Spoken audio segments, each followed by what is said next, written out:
Hi everyone, this is a type of terrestrial ground-dwelling orchid called an Epipactis. It produces lovely tiny little dainty flowers that to me resemble, your common or garden moth orchid. Each one of the stems, you can see a seed pod here. Each one, it could have, up to 20 flowers on each stem. They're really nice. Got this particular one from Morrison's supermarket this spring for £10. They do a few different varieties. They do calanthes. I think they do cypripediums, although I didn't actually see any in my local store this year. They also do peonies, and maybe another few different types.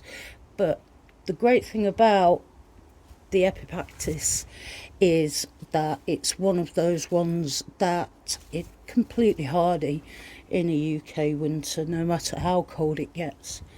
So what I'm going to do today, I'm going to depot this because, as you can see, all the leaves have gone yellow now, so the plant's fully dormant.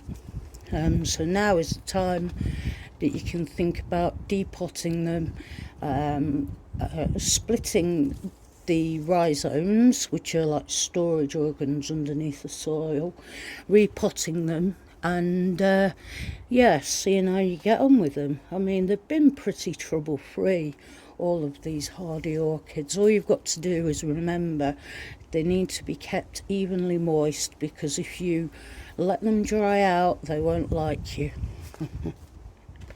So they're also called helleborines. I think it's maybe something to do with hellebores, but can't quite find any information on that so far. And as I say, the terrestrials, so the ground dwelling, you can pop them in a woodland setting, anywhere that's not going to be bathed in hot sun.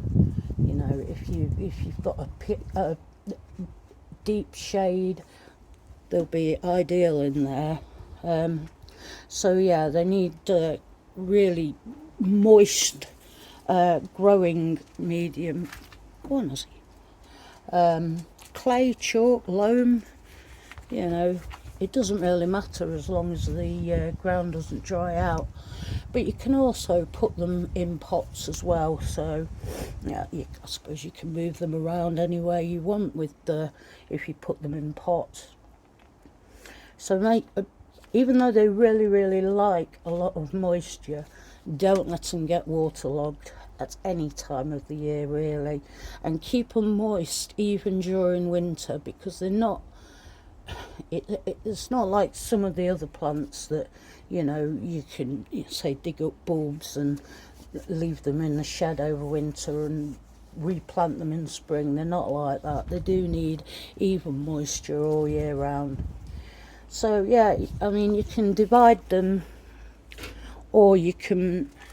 I've heard of some people actually sowing the seed of mature pods, but like with a lot of orchids, you need a very specific mycorrhizal fungi, because orchid seeds don't have endosperms, so they don't have any stored sources of energy in which to grow. So people tend to grow them in flasks and with special chemicals and things, but I've heard people can sort of allow the seed heads of the Epipactis to explode and scatter the seeds everywhere. I don't know how likely you are to get a new plant, but it's worth a try. So here we are. I'm going to go and pot this one.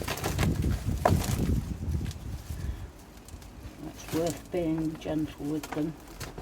As you can see, all the roots are starting to die back. So here we are. I mean, you could, just split this into two. You which I think I might do, because I think what I'll do, I'll put this half in another pot with fresh growing medium, and this half into the open soil under the trees. So I'll go and get a knife.